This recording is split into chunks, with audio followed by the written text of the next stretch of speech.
एक नेक नौजवान था, दिन को रोज़ा रखता, रात को नमाज पढ़ता, पर अल्लाह से डरता फिर भी बहुत ज़्यादा था, बड़ा ही डरता था।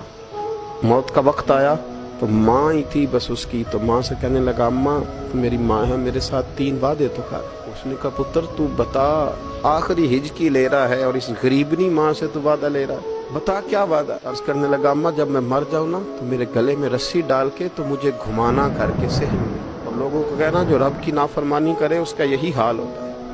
ये ऐलान करना जो अल्लाह के नाफरमान हो उनका यही अशर किया जाना चाहिए।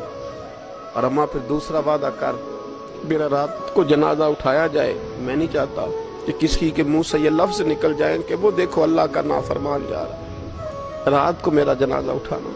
और अम्मा तीसरा मेरे साथ वादा कर कि लोग मुझे दफन करके आ जाएंगे तो तू मेरी कब्र पे चली जाएगी। अमल मेरे पास कोई नहीं, पर मुझे लगता है माँ के कदमों की बरकत से अर्श का मालिक भी रहम फरमाएगा। अम्मा तू वादा कर।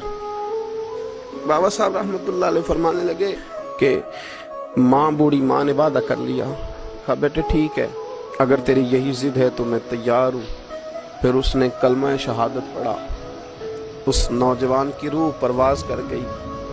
बूढ़ी माँ ने रस्सी मंगाई तो वली मन खाफ मकाम रब्बिही जन्नतान, जो डर जाए, उसने तो कहा था ना कि रस्सी डाल के घुमाना और कहना ये अल्लाह का नाफरमान है, इसका यही अशर होना चाहिए था।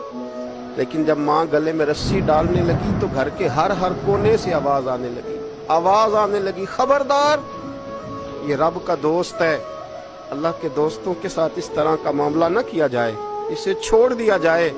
और कहा तुम्हें कुछ भी और करने की जरूरत नहीं है, ये तो रब का दोस्त है और रब की बारगाह में हाजिर हो।